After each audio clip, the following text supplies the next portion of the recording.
So I'm sat here with Tash from Life Beyond Bricks. Hello! Hello!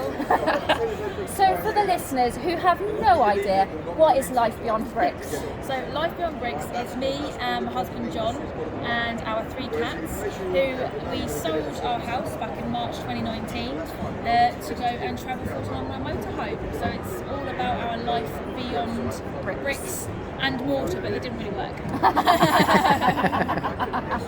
How have you found it, with especially travelling with 3 cats? I mean, they like to sometimes sneak out. So how have you managed it with the 3 cats? To be honest with you, we've been so fortunate. I mean, they've all house cats before, and all rescues as well, so all very different personalities. But we put in quite a bit of work in the run-up to selling the house. So, you know, getting them to scent the motorhome up, so basically parking the motorhome outside, letting them in there so they can scent everything, taking items from the house and putting them in there. So again, it's like familiar smells, yeah. Absolutely. And then doing short trips, because we used to live down on the south coast in Gosport. Yeah. So we used to take them just short trips to the beach, you know, quite nice. And we built it up from there, practice with the leads in the back garden. And then I'd say persevere. It wasn't an easy transition, but no, do you know what? They've been absolute superstars. They've taken to it, and now they love it. That's why we've got an Adria Sonic, an A class, and we specifically chose that because of the dashboard. So we put blankets on the dash, and they love to people watch, which is their favourite thing, and they love to sunbathe, and they love to sleep, but they also get a better quality of life, same as we have, because they get to see more places, they get to go exploring. I mean, the first time they ever saw a horse was quite funny. We were parked up on a CL, and they were looking out the window like, what is that? And it was just really nice, because I was like, all 5 of us are going to get to benefit from this, so any worries we did have about taking them with us, because it was non-negotiable, they had to come with us, has been completely eradicated. They love it as much as we do. Oh, brilliant. Yeah, we remember our first van life was sheep up a hill. Sheep up the hill, and the dog just barked continuously. Right, so because it was a sheep. But he's a sheep dog anyway, because he's a collie, but he didn't know, so he didn't know he had to go and check round them up. But yeah, he was just barking. He was like, what is that? I want to know, I want to investigate. Well, they wasn't there when we first pitched up. No, they weren't. They were there in the morning. And how have you found it finding sites? Because obviously with lockdown as well and stuff, and everything that's gone on, and obviously storms as well, so we've had 3 storms. How have you found it with all that? Oh, do you know what? I think the first storm we were ever, in, I think was scary. I was waking, we didn't sleep, to be fair, so I was every 5 minutes, I was, Jon, are we going to blow over? Jon, are we going to blow over? Because the motorhome was rocking, but I think now, you kind of get used to it, so it's not nice, it's uncomfortable, but weather-wise, we just try and pick somewhere sheltered, we try to stay, try and find somewhere that's going to be more sheltered. And as for lockdown, the first lockdown was quite tough, because obviously people just assume you're on holiday, which was quite hard, but thankfully, we ended up halfway through the first lockdown. We were offered somewhere that we could stay on a piece of land, and that was really helpful.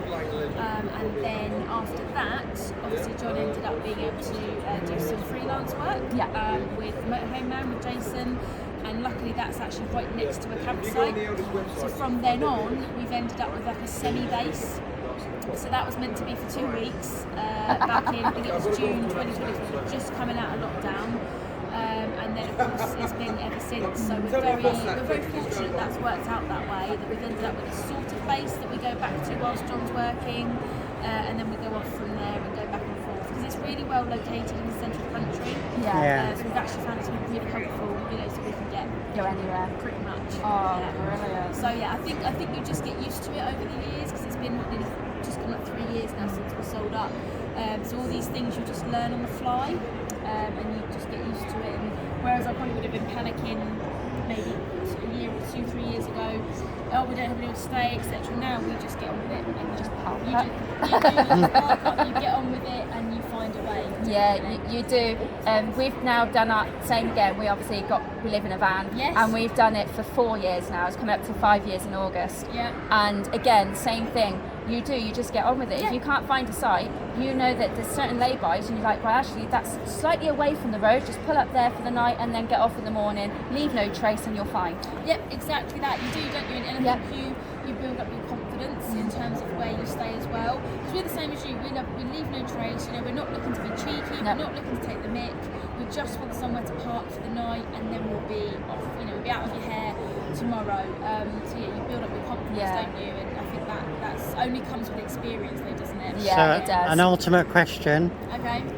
When you bought your van, Yeah. something you loved Yeah. but became a right pain when you started living there and you think, I wish we didn't have that, or I wish we'd changed that. Oh yeah. Well, to me, I'll be honest with you, and this is going to sound like a cop-out, but because the van we've got now, the Sonic, is actually the 4th van that we've had, I think we already pretty much nailed it because we'd been through 3 other vans, and John had a very organised spreadsheet.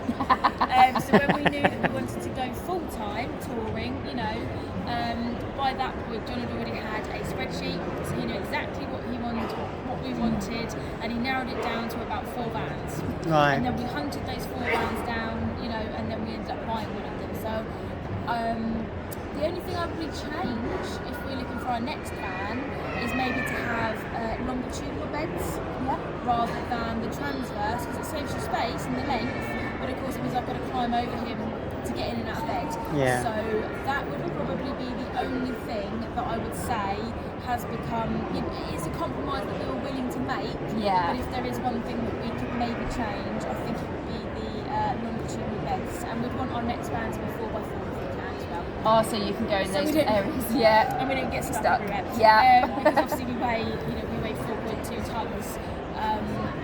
So that would be quite nice. But no, I have to say, there's nothing that is so bad that we hate it. But we did have to go through the uncomfortable process of getting a van, realising it was wrong.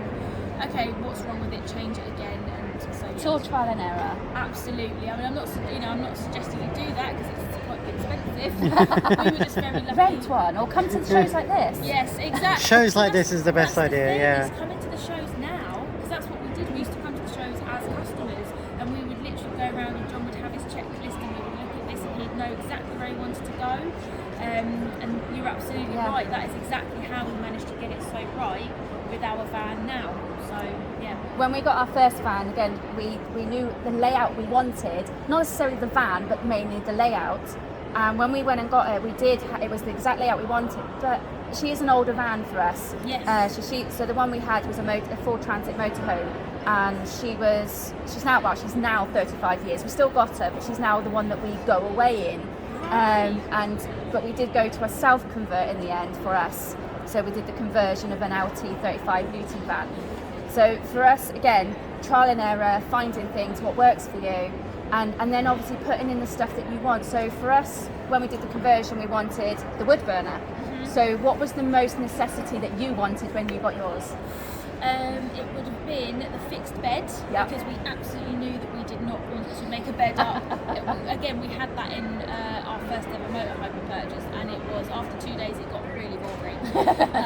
And also the fixed dinner area with the fixed table, rather than having to have it, because again, having a table you have to get out, make up. That's basically what we wanted, as many things that didn't require us to have to make them.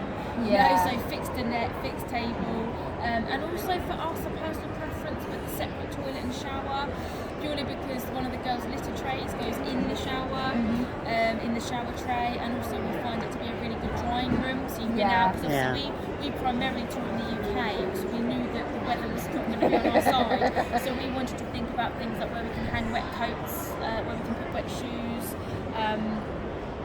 and things like that. So that was probably our main things that we wanted. Oh, brilliant. So how can our listeners find you? So if they're really intrigued, how can they find you? Of course they're intrigued. You're just so charming and you're so interesting. No, sorry. So you can find us on YouTube. Literally search Life Beyond Bricks. On Instagram, which is where we're the most active. And we always love interacting with people as well. So again, just search Life Beyond Bricks. You'll know our logo because it will have the red and blue kind of triangles, slash mountains, is what they meant to be. We do have Facebook, and we do have a blog actually, which is lifebeyondbricks.co.uk. where I like to write up about our travels as well. Brilliant. Well, thank you so much for taking the time out to chat to us today. No, it's been absolutely lovely. Thank you so much for asking me to do this. You're welcome. Thank you. Cheers.